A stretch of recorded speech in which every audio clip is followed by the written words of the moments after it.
की भूतपूर्व विभागाध्यक्षा, परम विदुषी मनसा वाचा कर्मणा संगीत एवं नृत्य को जीने वाले, जिनके गुणों का अनुसरण मैंने भी छात्र जीवन से किया है,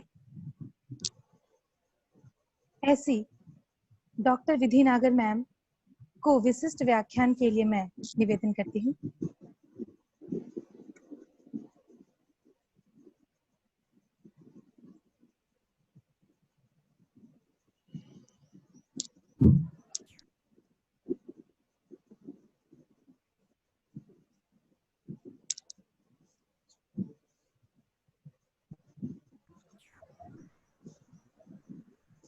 नमस्कार, मेरी आवाज आ रही है आप लोग को?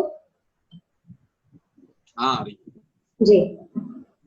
सर्वप्रथम मैं आज बहुत अभिभूत हूँ ये सुन के कि महिला महाविद्यालय की प्राचार्य परम आदरणीय प्रोफेसर ईनू मेहता जी ने स्वयं जो भी व्याख्यान हम लोग 4 लोग दे रहे थे उनके बारे में पढ़ा, जो मुझे अंदर तक बहुत गहरे तक इस चीज के लिए झंझोड़ गया कि मैम इतनी बड़ी होकर हम सबके लिए पढ़ रही है। मैं बहुत बहुत तहे दिल से आभार व्यक्त करती हूँ सर्वप्रथम उनका।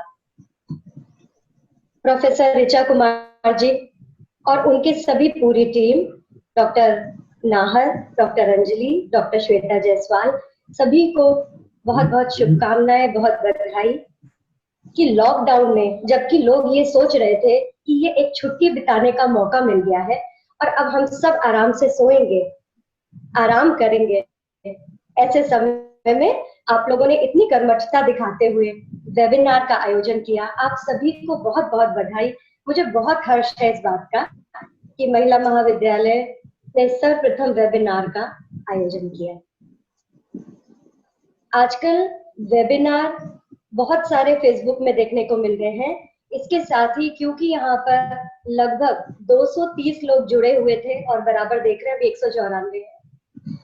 सेमिनार के जितने भी नियम होते हैं उन सबको वेबिनार में आप लोगों ने फॉलो किया, इसके लिए भी आप लोगों को बहुत बहुत बधाई। क्योंकि ये किस तरह से आयोजित होता है और कितनी कठिनाइयां आती हैं, जब मूर्त रूप में आती हैं तो अमूर्त रूप में तो बहुत ही ज्यादा आती हैं। आप सबको साधुवाद। 22 मार्च से हम लोग लॉकडाउन में थे और आज 22 मई है, पूरे 2 महीने हो चुके हैं, 60 दिन हो गए हैं और हम लोगों ने ये एक कोरोना का, ये हमेशा नहीं रहने वाला है, आज है कल नहीं रहेगा, मुझे पूरा विश्वास है इस बात का। लेकिन हाँ, कोरोना काल में हमने क्या किया, क्या अनुभव थे हमारे, हमने कितनी सर्जना की या कितनी चीजें चुनौतियों के रूप में, एक वृहद रूप में हमारे सामने खड़ी हुई, ये हम सबके लिए बहुत बड़ी यादों की धरोहर जरूर हो जाएगा, ऐसा मेरा मानना है। आज के व्याख्यान में मैंने सबसे पहले तो मैं ये कहना चाहूंगी कि professor Mahajan, professor Taylor, professor Praveen Uddhav ji जो सारी बातें कह चुके हैं, मैं उनकी पुनरावृत्ति नहीं करूंगी और कुछ नए तथ्यों को हम सबके समक्ष लाऊंगी, क्योंकि इसमें हमारे साथ शिक्षक, विद्यार्थी, रिसर्च स्कॉलर्स, आर्टिस्ट सभी लोग जुड़े हुए हैं। तो मैंने सोचा कि मैं अपनी बात को इन्हीं 4 बिंदुओं के इर्द गिर्द करते हुए रखूं कि as a student, as a teacher, as an artist और एज एन व्यूअर हम लोगों की आज क्या स्थिति है, हम क्या सोचते हैं, क्या चुनौतियों को फेस कर रहे हैं और किस प्रकार के सर्जना के आयामों को नित नए रच रहे हैं। सबसे पहले मैं विद्यार्थियों की बात करूंगी जो मेरे हमेशा प्रिय भी रहते हैं। मैंने ऐसा पाया कि जो टीचर स्टूडेंट का रिलेशन था वो इन 60 दिनों में और बहुत अच्छा हुआ, बहुत करीब आया। कई बार हम लोग नौकरी के दौरान क्लास तो करते हैं, लेकिन फिर भी बहुत सारी ऐसी प्रशासनिक गतिविधियां होती हैं जिनके चलते हमको कई बार क्लास छोड़ के भी जाना पड़ता है मीटिंग में। ऐसी स्थिति में विद्यार्थियों को ये जो मन में मलाल रह जाता है कि शिक्षक हमें उतना समय नहीं दे पा रहा है, आज उसके अंदर विशेष रूप से मैं चूंकि 2 महीने से क्लासेस ले रही हूँ तो मेरे विद्यार्थी जो है वो बहुत खुश हैं कि मैम हमें पूरा समय दे रही है और हमारे संबंध और मधुर हुए। मधुर तो थे ही, लेकिन और अच्छे हुए। दूसरी चीज एक जो मैंने ये फील करी कि जो बच्चे हमसे डरते हैं शिक्षकों से कभी कभी और हमसे खुलकर कोई बातें नहीं कह पाते हैं, इस दौरान वो बातें व्हाट्सएप के जरिए हमसे अपने दिल की निकाल ले रहे हैं और कर ले रहे हैं। तो ये भी कोरोना काल का एक बहुत सुंदर आयाम है जो हमारे समक्ष आया।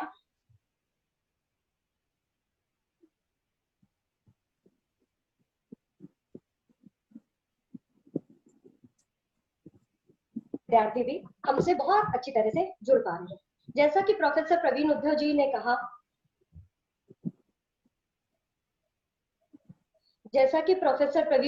कहा, कि विद्यार्थियों को थ्योरी की तालीम देना तो आसान है, पर प्रैक्टिकल के लिए दिक्कतें आ रही हैं। तो ये मेरा भी मानना है कि थ्योरी तो हम बहुत आसानी से बल्कि और अच्छी पढ़ा पा रहे हैं, क्योंकि शनिवार को अगर क्लास होता था तो मैक्सिमम बच्चे और काम कर ले और थ्योरी की क्लास में न जाए, क्योंकि प्रैक्टिकल में उनको बहुत रुचि आती है और थ्योरी के लिए वो ये सोचते हैं कि ये तो हम बुक से पढ़ लेंगे या हम कहीं से भी पढ़ लेंगे। तो आज उनके आगे एक बहुत बड़ी चुनौती है कि जब उनको रोज वेबसाइट के माध्यम से या मूडल के माध्यम से या जूम के माध्यम से, स्वयं प्रभा, गूगल, मैं इनके नाम भी शॉर्ट में ले रही हूँ क्योंकि समय कम है और बातें बहुत अधिक, यूट्यूब, व्हाट्सएप, फेसबुक, स्काइप, वेबमीट और न जाने कितनी चीजें हमारी सहूलियत के लिए जो उपलब्ध है, इन सब के माध्यम से बच्चों को हम चेक भी कर पा रहे हैं कि वो पढ़ रहे हैं कि नहीं। इसके लिए मैंने बहुत ही कुछ रोचक चीजें भी की कि उनके साथ क्विज खेली व्हाट्सएप पर। बहुत नीरस समझते थे रस सिद्धांतों को, जब उनके बारे में क्विज बनाकर उनसे क्वेश्चंस किए गए तो उन्हें बहुत मजा आया। और जो बच्चे पढ़ने से भी भागते थे, उन सब के मन में भट्ट लोलट क्या है और भट्ट शंकु क्या है ये गहरे पैठ बना चुके हैं।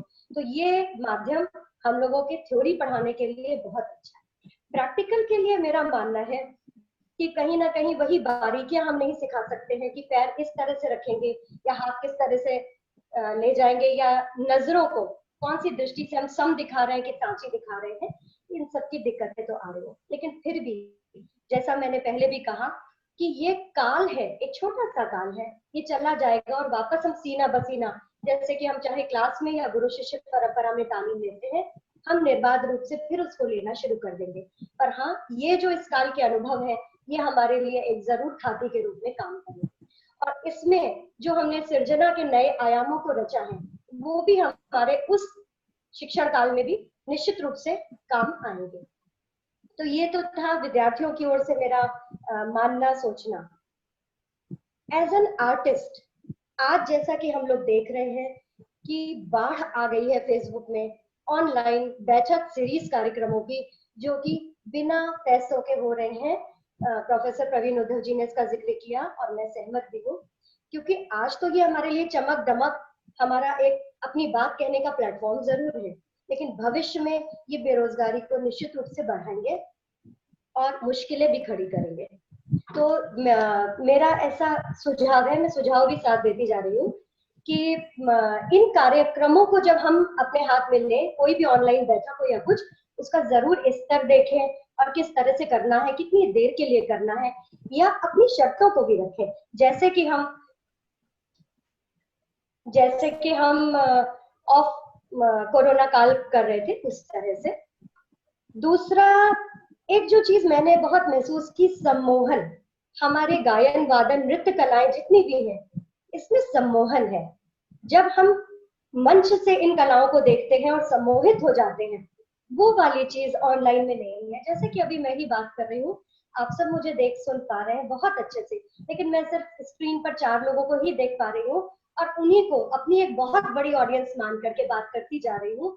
क्योंकि हम कलाकारों को जब मंच पर होते हैं तो ये चीज भी आती है कि 4 लोगों के साथ कैसे बात करनी हो 40,000 के सामने से, तो वो तो एक अलग चीज है, वो एक स्तर से आती है, लेकिन विद्यार्थियों के लिए कहीं ना कहीं मुश्किल है।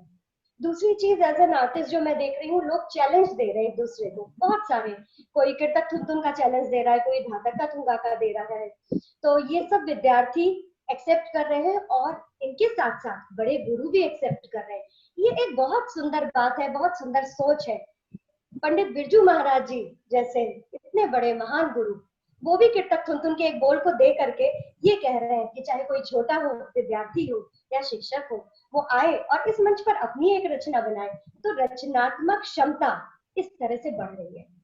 22 मार्च को ही मैंने YouTube पर एक कोरोना टुकड़ा चक्रधार करके डाला था और बनाया था। उसी दिन से पता नहीं क्यों मेरे अंदर एक ये विश्वास था कि ये क्वारंटाइन टाइम नहीं है, ये एक क्वालिटी टाइम है जो ईश्वर ने हमको दिया है, निश्चिंत होकर कार्य करने का, न भागने का, न दौड़ने का। आदरणीय मधु दीदी ने बड़ी सुंदर बात की कि हम लोग बहुत जल्दी जल्दी खाना बनाते हैं और खा भी नहीं पाते हैं और भागते हैं कि क्लास के लिए देर ना हो जाए।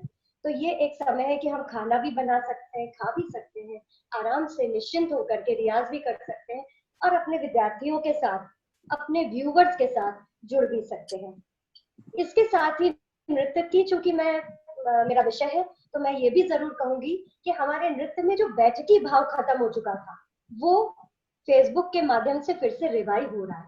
इसको रिवाइव करने का काम मैंने लगभग 10 वर्ष पहले शुरू किया था और ये तय किया था, संकल्प लिया था कि हर प्रोग्राम में भले ही 2 मिनट का कार्यक्रम करूंगी, पर बैठकी भाव में करूंगी, जो मैं करती भी आई हूँ बराबर। आज बहुत सारे स्टूडेंट्स, रिसर्च स्कॉलर्स, ये लोग बैठकी भाव को चैलेंज में एक्सेप्ट कर रहे हैं। ये बहुत सुंदर बात है। इससे हमारी जो पुरानी चीजें थी, जो परंपराएं थी, वो आगे बढ़ रही है। इसके साथ ही मैंने अभी इसमें एक शिवम मिश्रा जी का प्रश्न देखा था कि आप लोग अपनी बातों के साथ जीविकोपार्जन की समस्याएं जो आ रही है उस पर भी कुछ बोलें। तो मैं बहुत संक्षेप में एक चीज बताऊंगी। इसी दौरान मेरे मन में एक ये चीज आई कि जिस तरह से एक तो ऑर्गेनाइजर्स का बहुत खर्चा बचता है, प्रोफेसर उद्धव जी ने बहुत अच्छी बात बताई, वो ना उतना अमाउंट दें, एक छोटा छोटा अमाउंट भी अगर इस्टेब्लिश लोगों को ना भी दें, पर स्टूडेंट्स को या जो अपकमिंग आर्टिस्ट हैं उनको जरूर दें, भले ही छोटा अमाउंट हो, वो उनके मनोबल को इतना ऊंचा कर देगा कि आने वाले समय में वो हो सकता है उन्हीं ऑर्गेनाइजर्स के लिए जब एक बड़े आर्टिस्ट बन जाएंगे या उनका एक बहुत नाम होगा, तब वो उनके लिए फ्री कार्यक्रम भी करेंगे कि उस संकट की घड़ी में जब मुझे सबसे अधिक आवश्यकता थी, तब इन्होंने मुझे वो 500 रुपए दिए थे, जो मेरे लिए बहुत कीमती थे, और मैंने फौरन रिचार्ज करा लिया था मोबाइल का और मैंने फेसबुक के कार्यक्रमों को जारी रखा। तो मेरा निवेदन है, यहाँ पे बहुत सारे लोग ऐसे जुड़े हैं जो ऑर्गेनाइजर्स हैं और कार्यक्रम करते हैं, और गुरुओं के लिए भी मैं एक निवेदन करूंगी कि आप जरूर भले छोटा सा एक कार्यक्रम दें, उनका मनोबल बढ़ाने के लिए छोटा सा। वो 20 मिनट मांग रहे हैं, आप ना दें, आप 5-7 मिनट का दे दें, पर मनोबल उनका बहुत बढ़ा देंगे आप। और इसके बाद जब वो आपको याद करेंगे तो एक बहुत अलग दृष्टि से आपको देखेंगे और याद करेंगे। कलाकार, मैंने बचपन से सुना, बड़ा ढीठ होता है, बड़ा जिद्दी होता है। वो तभी अपनी कलाओं में निष्णात हासिल कर सकता है जब वो बहुत पैशनेट के साथ उस काम को करता है। आज ये समय हमारा है फिर से जिद्दी बनने का, ढीठ बनने का, लेकिन उसके साथ क्रिएटिव होने का। हम अपनी रचनात्मक क्षमताओं को ज्यो ज्यो बढ़ाते जाएंगे, हम निश्चित रूप से ऊंचाइयों को छूते जाएंगे, लोगों के दिलों को छूते जाएंगे। इसके साथ ही, ये तो शिवम जी के लिए मैंने बात की, और इसके साथ एक और बहुत सुंदर बात कहना चाहूंगी कि हमारे एनसीईआरटी, दूरदर्शन आर्काइव, संगीत नाटक एकेडमी, आईसीसीआर नई दिल्ली, एमएचआरडी, ये सभी लोग ऑनलाइन आर्काइव में जो इन्होंने चीजें रखी थी और ये सेल करते थे, आज बहुत सुंदर समय इन्होंने दिया है, अपने दिल के द्वार खोले हैं इन्होंने। ये चीजों को बेच नहीं रहे हैं, बल्कि ऑनलाइन आर्काइव में डाल रहे हैं। तो जितने सुनने वाले हैं, मैं उनसे जरूर कहूंगी कि जब भी समय मिले, इस समय में आप सभी व्यस्त हैं, लेकिन थोड़ा समय निकाल के अगर आर्काइव सेक्शंस में इन सब साइट्स पर आप विजिट करेंगे तो बहुत सारी चीजें आपको ज्ञानवर्धक मिलेंगी, जो कि आसानी से नहीं मिलती थी और आज आसानी से मिल रही है। एक और बहुत सुंदर चीज देखने को मिली कि जो बहुत बड़े गुरु हैं, 70 का दशक पार कर चुके हैं, वो सब भी इन टेक्निक्स को अपना रहे हैं। तो हम सब तो बहुत छोटे हैं, हम क्यों इनसे गुरेज करें अपनाने में, और क्यों ना इनको हम टेक्निक्स को भी और गले लगाएं। ये चीजें हमें आज नहीं आ रही है, कल तक और समझ में आने लगेगी। ये थी एक आर्टिस्ट की ओर से दृष्टि। हाँ, एक पॉइंट मैं जरूर और कहना चाहूंगी कि एज एन आर्टिस्ट आप लोग सजग हो जाएं, और सजग हो। कई बार क्या होता है कि जब हम मंच पर बैठते हैं तभी सजग रहते हैं, और जब बिहाइंड कर्टेन होते हैं तब उतना नहीं होते। लेकिन आज हम फेसबुक पर हैं, लोग हमें लाइव देख रहे हैं, हमें कैसा प्रेजेंटेशन करना है, हमें कैसे अपनी बातों को रखना है, किस तरह से चीजों को रखना है, आज दुनिया हमें देख रही है। हमें सिर्फ सभागार में बैठे हुए 200, 250 या 4-5 हजार लोग नहीं देख रहे हैं, आज हमें पूरा विश्व इस मंच पर देख रहा है। तो ये भारतीय कलाकारों को सजग होने का समय है कि हम भी उतनी ही सजगता के साथ अपनी बातों को रखें, अंड बंड बातों को ना रखें, जो प्रामाणिक तथ्य हैं उन्हीं को सामने रखें, या जो चीजों पर हमारे रियाज पर कंट्रोल है। जरूरी नहीं है कि नई चीज हम बहुत अच्छी कर पाए सृजनात्मकता में, पर उनको देखें, परखें, अपने बड़ों से पूछ लें व्हाट्सएप पर भेज करके और फिर रखें। कई वीडियोस फेसबुक पर या चीजें ऐसी देखने को आती हैं जो बच्चे भावातिरेक में डाल देते हैं। तो ये चीजों पर भी थोड़ा सा कंट्रोल हम लोग लगाएं एज एन आर्टिस्ट, और उन चीजों को सामने रखें जो हमारी भारतीय संस्कृति और कलाओं को और ऊंचा ले जाने में सहायक हो, क्योंकि ये काल फिर चला जाएगा लेकिन ये यादें कभी नहीं जाएंगी। तो यादें ऐसी हो जो हमेशा सरस, सुंदर और सुखद हो। इसके साथ ही एज ए टीचर तो मैंने अपनी कुछ बातें आपके साथ शेयर ही की, और विशेष रूप से ये किया कि ये क्वारंटाइन टाइम को बिल्कुल ना समझें, ये बहुत बड़ा क्वालिटी टाइम है। इसमें हम बहुत सारी ऐसी चीजें कर सकते हैं जो हमने बरसों से सोच रखी थी। इसके साथ ही एक मैं अपना छोटा अनुभव भी शेयर करूंगी। मैं हमेशा सोचती थी कि महामृत्युंजय श्लोक पर या ऐसी वेद की ऋचाओं पर क्यों ना हम लोग नृत्य करें, जो मैं सिर्फ सोचा ही करती थी। लेकिन ये समय ऐसा था जिसमें हम वसुधैव कुटुंबकम की भावना रखते हुए अपनी कला के द्वारा पूरे विश्व को उन मंत्रों पर नृत्य करके दिखा सकते हैं। तो वो भी मैंने उसको शेयर किया अपने यूट्यूब चैनल पर और मूडल पर, बीएचयू वेबसाइट पर, इसलिए कि इन और कई लोगों की ओर से मुझे बहुत पॉजिटिव कमेंट मिले कि ये तो हमने सिर्फ सुना था, कभी देखा नहीं था। तो मैंने उनको यही रिप्लाई किया कि मैंने भी सुना था और मैं कल्पना में ये सोचती थी कि मैं कुछ करूंगी। तो आज इस तरह की सृजनाएं करने का हमारे पास भरपूर समय है। एक क्रॉसवर्ड पजल्स के जरिए भी मैंने बहुत स्टूडेंट्स के साथ इन चीजों को शेयर किया कि क्यों ना हम अपनी पढ़ाई को रोचक बनाएं, चाहे लोक नृत्यों को याद करना हो या बहुत सारे वाद्य यंत्रों के नाम को याद करना हो। अगर हम क्रॉसवर्ड पजल बना के उनके समक्ष रखें तो वो पार्ट, वो पूरा चैप्टर, वो पूरा क्वेश्चन उनको बाय हार्ट याद हो जाएगा। तो बीइंग ए टीचर हम लोग ये सारे बहुत सारे प्रयोग कर भी रहे हैं और लोग भी कर रहे होंगे, और वो शेयर भी करें इन चीजों को ताकि हम भी एनरिच हो सके। और मेरा शेयर करने का यही एक जरिया था कि मैं इतना बड़ा प्लेटफॉर्म मुझे महिला महाविद्यालय ने दिया कि इन बातों को हम लोग आपस में साझा कर सकें, और न सिर्फ बातें कर सकें और ये कि हम विचार करेंगे, बल्कि हम विचार करें और कुछ सॉल्यूशंस भी साथ में लेकर आए। आज वेबिनार, वेबशाला, जो कि पहले पाठशाला होती थी अब वेबशाला हो गई है, बहुत बड़े बड़े पद्म विभूषण, पद्म भूषण आर्टिस्ट, चाहे वो गायन के हो, वादन के हो, नृत्य के हो, इस समय एक होड़ लग गई है अपनी चीजों को बांटने की। बहुत सुंदर एक ये चीज मुझे देखने को मिली इस कोरोना काल में कि जो भी एकेडमिशियंस हैं वो विद्या को इतने खुले दिल से नहीं बांटते थे जो वो आज इन 60 दिनों में बांटते दिखे हैं मुझे। चाहे वो पद्म विभूषण सोनल मानसिंह जी हो, चाहे बिरजू महाराज जी हो, चाहे छन्नू लाल जी हो, सभी बड़े नामी गिरामी सारे गुरुजन हैं। और इन सब लोगों को ये एक शायद ईश्वर ने मौका दिया कि पता नहीं ये तो सबके साथ है, कल हो या ना हो, लेकिन ये विद्याएं, ये चीज, ये जो चीजों को हम गुप्त रखने की एक लालसा लिए रहते हैं, ये न होते हुए वो खुले दिल से बांट रहे हैं। बस दृष्टि है उन चीजों को लेने की। और कई कई बार तो एक दिन में इतने लाइव सेशंस होते हैं कि मन करता है कि इनको देखो कि उनको देखो, बड़ी अजीब अचंभित स्थिति हो जाती है कि अपना काम करो। तो उन सब में से बहुत सारी चीजें हमें मिल रही हैं, बस हमें लेने की और ग्रहण करने के लिए ये जूम ऐप हो, चाहे ये टेक्निक्स हो, इनको जानना तो पड़ेगा। और अगर हम इनको एक बार अपना साथी बना लेंगे तो ये भी हमारे साथ बहुत सारे काम करवाएंगे। और प्रोफेसर उद्धव से मैं बिल्कुल सहमत हूँ कि जिस प्रकार मोबाइल से रेडिएशन निकलता है उससे स्वास्थ्य पर असर तो पड़ ही रहा है। तो जरूर बीच बीच में आप लोग एक्सरसाइज जरूर करते रहें ताकि हम लोग जब इस कोरोना काल से निकले तो कहीं ऐसी स्थिति में ना हो कि हम इनके दास हो जाए पूरी तरह से और चीजों को समर्थ करने में अक्षम हो। एज एन व्यूअर मेरी एक छोटी सी अपनी समीक्षा है जो मैंने देखा एज एन व्यूअर, जिसमें ना मैं स्टूडेंट थी, ना मैं टीचर थी, ना मैं आर्टिस्ट। बहुत बड़ा चैलेंज है व्यूअर्स के लिए। और हम लोग के वक्ताओं में से किसी ने कहा भी कि व्यूअर्स को भी उतना ट्यून्ड होना चाहिए उन चीजों को ग्रहण करने के लिए, क्योंकि दाद कहीं कहीं देखने को हमें मिलती है कि उस जगह दाद देनी नहीं है, पर सब लोग अगर उनको जानते हैं या उनके साथ एक संबंध बढ़ाना चाहते हैं, बनाना चाहते हैं, तो उसमें वाह लिख देते हैं, हार्ट भेज देते हैं और वाह क्या बात है लिख देते हैं। थोड़ा ईमानदार बने अपने प्रति भी। सत्य कहने में कोई बुराई नहीं है, थोड़ा कड़वा जरूर होता है, दुख भी दे देता है कभी कभी, लेकिन अंत में सुखद वही होता है।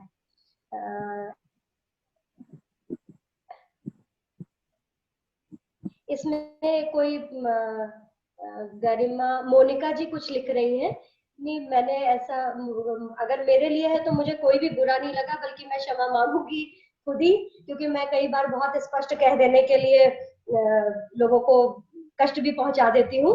तो मेरी ओर से ऐसा कुछ भी नहीं है। सभी बड़ों को प्रणाम है और छोटों को बहुत सारा प्यार है।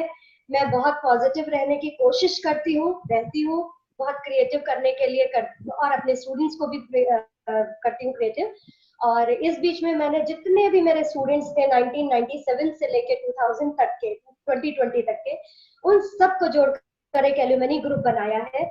और वो लोग दुनिया के, विश्व के कोने कोने में है, और इतना मजा आता है, विश्वास मानिए। हम लोग थोड़ी देर के लिए बातचीत करते हैं, और जो कुछ भी हमने नया किया होता है, चाहे वो कविताएं हो, चाहे वो टुकड़ा हो, चाहे वो डिशेस बनाना हो, कुछ भी हो क्रिएशन जो हम लोगों ने किया होता है, हम लोग शेयर करते हैं एक दूसरे के साथ, और एक दूसरे को हिम्मत देते हैं, संबल देते हैं, विश्वास देते हैं कि ये एक ऐसा समय है जो गुजर जाएगा, न सुख रहा न दुख रहेगा, जैसा हम लोग सभी जानते हैं, सुनते हैं बड़ों से, लोगों से।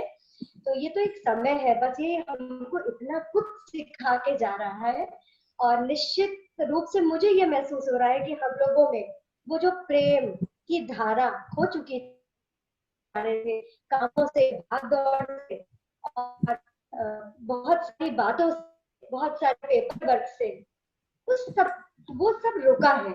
और इन 60 दिनों में हमारे अंदर जो गाने का जो बन था, उसकी रस का सौंदर्य निश्चित रूप से थे।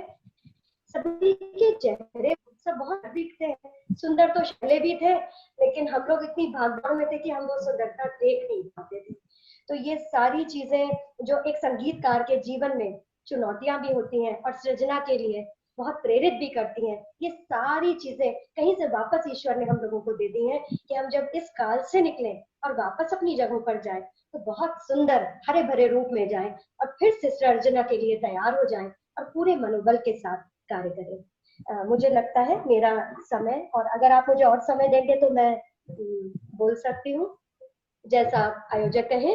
और मैं पुनः एक बार सभी को बधाई देती हूँ, सभी बड़ों को मेरा प्रणाम, और सभी छोटों को बहुत सारा प्यार और बहुत सारा साधुवाद कि आप लोग इसी तरह से जुड़े और कार्यक्रम करें, नित नई सर्जना करें, और हम सब मिलकर भारतीय संगीत के परचम को यूं ही विश्व में लहराएं, क्योंकि आज तो विश्व के कोने कोने से लोग हमें देख रहे हैं, और वो निश्चित रूप से इस बात से जरूर प्रेरित भी होंगे कि भारतीय कलाकार होता है, उसके आगे चाहे कितनी भी चुनौतियां आए, चाहे क्यों ना वो टेक्निकल पॉइंट्स हो, चाहे वो प्रैक्टिकल एस्पेक्ट्स हो, चाहे थ्योरेटिकल एस्पेक्ट्स हो, ये सारी चीजें गौण हो जाती हैं, और वो सर्जना करने के लिए कितना उत्सुक होता है। रही बात पैसे की, थोड़ा सा दौर है, सब्र रखे। बहुत सारे स्टूडेंट्स का ये मैसेज भी आता है, मेरा कहाँ एडमिशन होगा, मैं, मुझे नौकरी अब कब मिलेगी, ये तो 2 साल के लिए बात कर ली।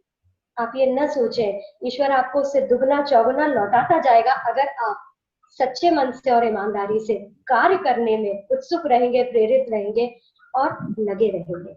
ऐसा मेरा बहुत दृढ़ संकल्प है, और मैंने अपने साथ देखा है वो बहुत कुछ देता है, बस हमें भी अपने द्वार खोलने होते हैं देने के लिए। तो वापस पुनः मैं इस कोरोना काल संगीतकार के जीवन में चुनौतियां तथा सर्जना का नया अध्याय। और चुनौतियां संगीतकार के जीवन में हमेशा आती है। कभी क्लास में रियाज करने की चुनौती होती है, तो कभी मंच पर बैठने से पहले विंग में जो मन में धड़कनें होती है, चाहे बहुत बड़े बड़े गुरुजनों के सामने अपना कार्यक्रम प्रस्तुत करने के लिए, चाहे अपने ऑडियंस के सामने बोलने की जो चुनौती होती है, ये सब छोटी छोटी चुनौतियां होती हैं जिनको एक कलाकार पार करके इस तरह का कॉन्फिडेंस लाता है कि वो दुनिया के आगे अपने को मील का पत्थर बना के रख सके। हम संगीत के कलाकार या शिक्षक या विद्यार्थी, साधक, विद्यार्थी, हमारा ये अब कर्तव्य है कि हम आम लोगों के लिए कितने बड़े वृहद रूप में सामने आए, सर्जना करें। और निश्चित रूप से पैसा एक बहुत बड़ी चुनौती है भी और नहीं भी। इसको दोनों एस्पेक्ट्स को देखते हुए सभी लोग, चाहे ऑर्गेनाइजर हो, चाहे शिक्षक हो, चाहे विद्यार्थी हो, इस लेवल पर अपने अपने उसमें सोचे। और मेरी ओर से सभी को प्रणाम पुनः, और जो भी प्रश्न होंगे मैं उनका उत्तर देने के लिए तत्पर। धन्यवाद।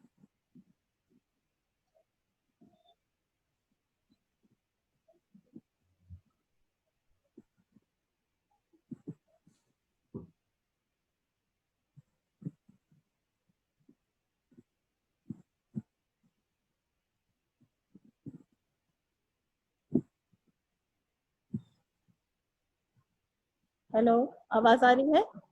आ रही। धन्यवाद विधि जी, आपने जो बात कही, ये समय चला जाएगा, तो उससे एक छोटी घटना, एक छोटी सी कथा मुझे याद आई कि एक बार अकबर ने बीरबल से कहा कि कुछ एक ऐसा वाक्य बताओ कि जो दुख में है वो उसको सुने तो वो सुखी हो जाए, और जो सुख में है उसको ये समझ में आ जाए कि वो दुख में आ सकता है। तो बीरबल ने बड़ा विचार किया और फिर उन्होंने कहा अकबर से कि महाराज वो वाक्य है, ये समय चला जाएगा। तो ये बिल्कुल सच आपने कहा कि ये कोरोना काल आज है, कल नहीं रहेगा। ये समय का चक्र है जो कभी ऊपर जाता है, कभी नीचे आता है, तो समय हमेशा एक समान नहीं रहता। तो बहुत अच्छी बात आपने कही, और हम देख रहे हैं हमें बहुत सारे कमेंट्स मिल रहे हैं कि हमारा वेबिनार बहुत अच्छा चल रहा है।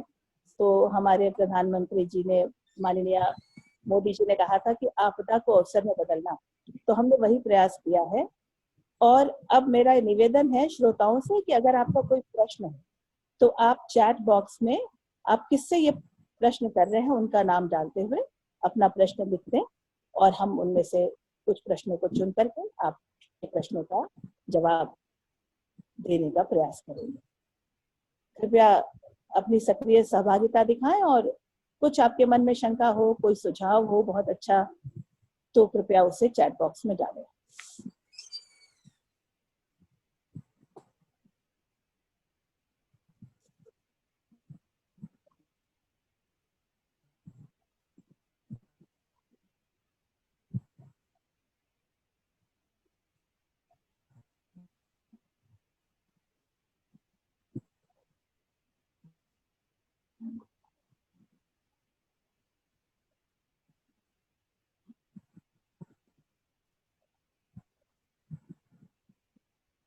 कोई प्रश्न हमारे पास नहीं आ रहे हैं, तो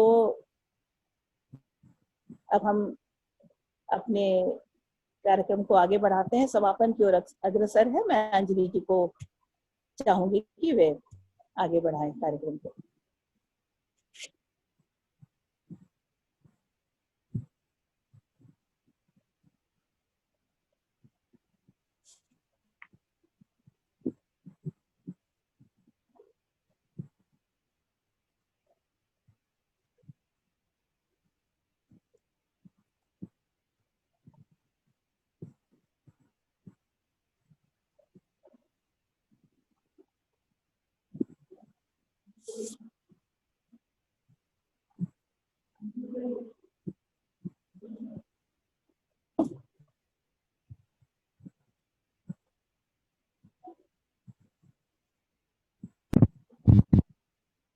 इस एक दिवसीय वेबिनार का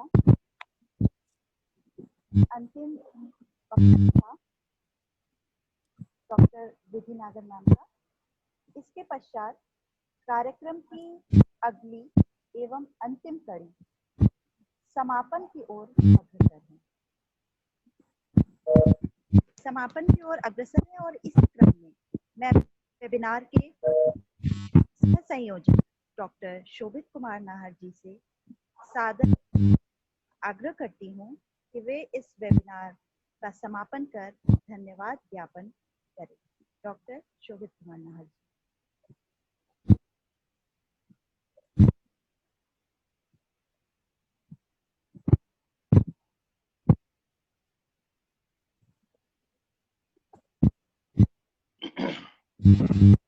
सादर नमस्कार।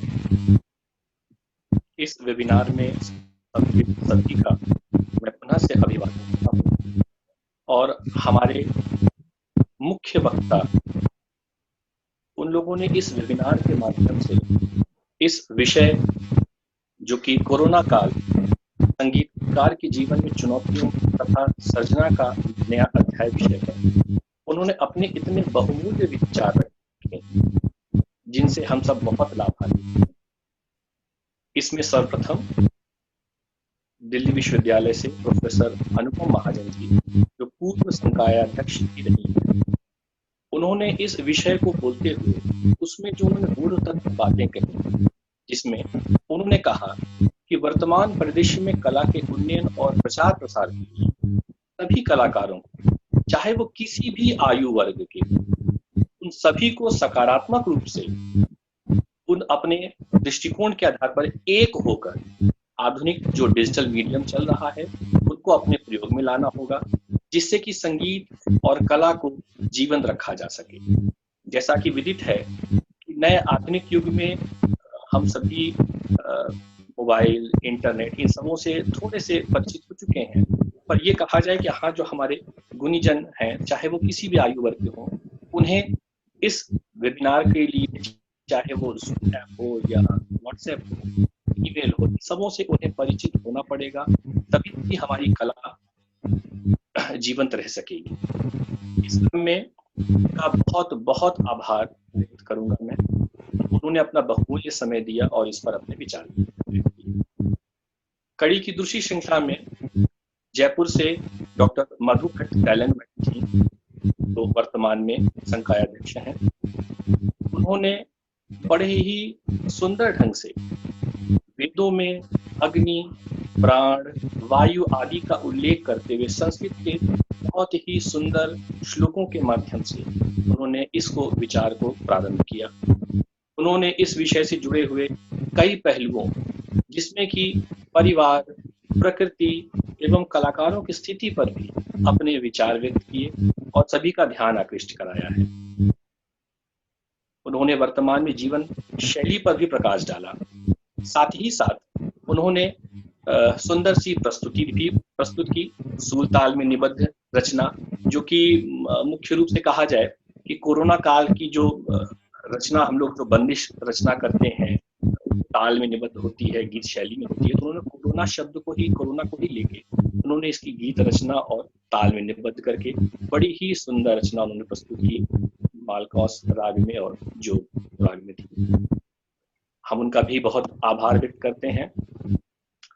तीसरे क्रम में काशी हिंदू विश्वविद्यालय वाद्य विभाग के हम लोग के बड़े ही प्रिय प्रोफेसर प्रवीण उद्धव सर, उनको मेरा अभिवादन। उन्होंने इसी विषय को लेते हुए जो वर्तमान परिदृश्य में संगीत की जो शिक्षण प्रणाली है, उस पर उन्होंने बहुत ही सूक्ष्म रूप से एक एक बातों को उल्लेख किया है। बहुत सर, हम इस बात पे बड़े आभारी हैं आपके कि आपने इस शिक्षण प्रणाली को बड़े ही सूक्ष्म ढंग से आपने प्रस्तुत किया। इसमें आपने सभी विषयों को, सभी चीजों को लेके आपने बिंदुवार ढंग से विस्तार से उल्लेख किया है। इसमें कक्षाओं के बारे में आपने उल्लेख किया, कार्यक्रम आदि के बारे में भी बताया। साथ ही साथ यदि हम आधुनिक वर्तमान समय की बात करें, तो इसमें जैसा कि हम लोग आधुनिक उपकरणों का प्रयोग कर रहे हैं, इससे प्रयोग को किस तरह से हम करें, कितने सीमित ढंग से करें, ताकि उसका कोई भी दुष्प्रभाव हमारे स्वास्थ्य पर न पड़े। हम लोग लाभान्वित तो हो, हमारी शिक्षा दीक्षा हो, हम अपने कार्यक्रमों को कर सकें, पर उससे हम हमारे ऊपर, हमारे विद्यार्थियों के ऊपर किसी भी प्रकार का दुष्प्रभाव न पड़े। इस पर आपने सर विचार व्यक्त भी किया है। साथ ही साथ आपने वर्तमान में जो कलाकार वर्ग है, उनके जीविकोपार्जन पर भी आपने प्रकाश डाला कि कितनी विषम परिस्थिति हम लोग के सामने है और उन विषम परिस्थितियों को हम कैसे आगे ले चल सकें, जिसमें कि कुछ कलाकार वर्ग जो सक्षम हैं, हम उन्हें कहीं ना कहीं उनकी मदद कर सकें।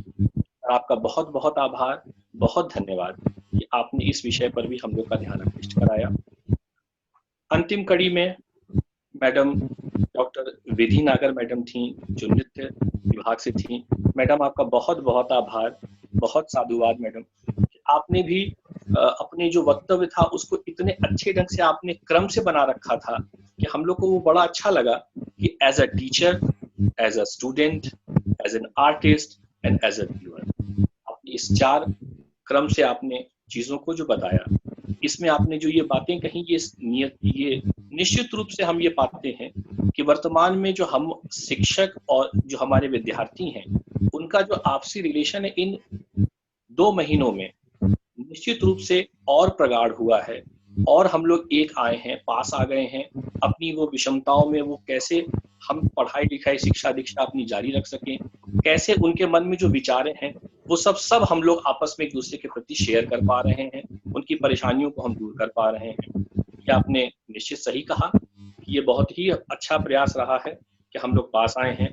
और इसमें जो आपने चीजें बताई कि सैद्धांतिक और क्रियात्मक कक्षाओं को किस प्रकार से लिया जा रहा है, जिसमें कि आपने उल्लेख किया कि आप उसको बड़े रोचक ढंग से क्रॉसवर्ड्स और पजल के रूप में आप उनको और रोचक बना दे रही हैं, ताकि ये सिर्फ और सिर्फ नियमित रूप से कक्षा न लगे, आपस में एक दूसरे में वो रिलेशन बन सके और हम वो सब अपनी पढ़ाई पा सकें।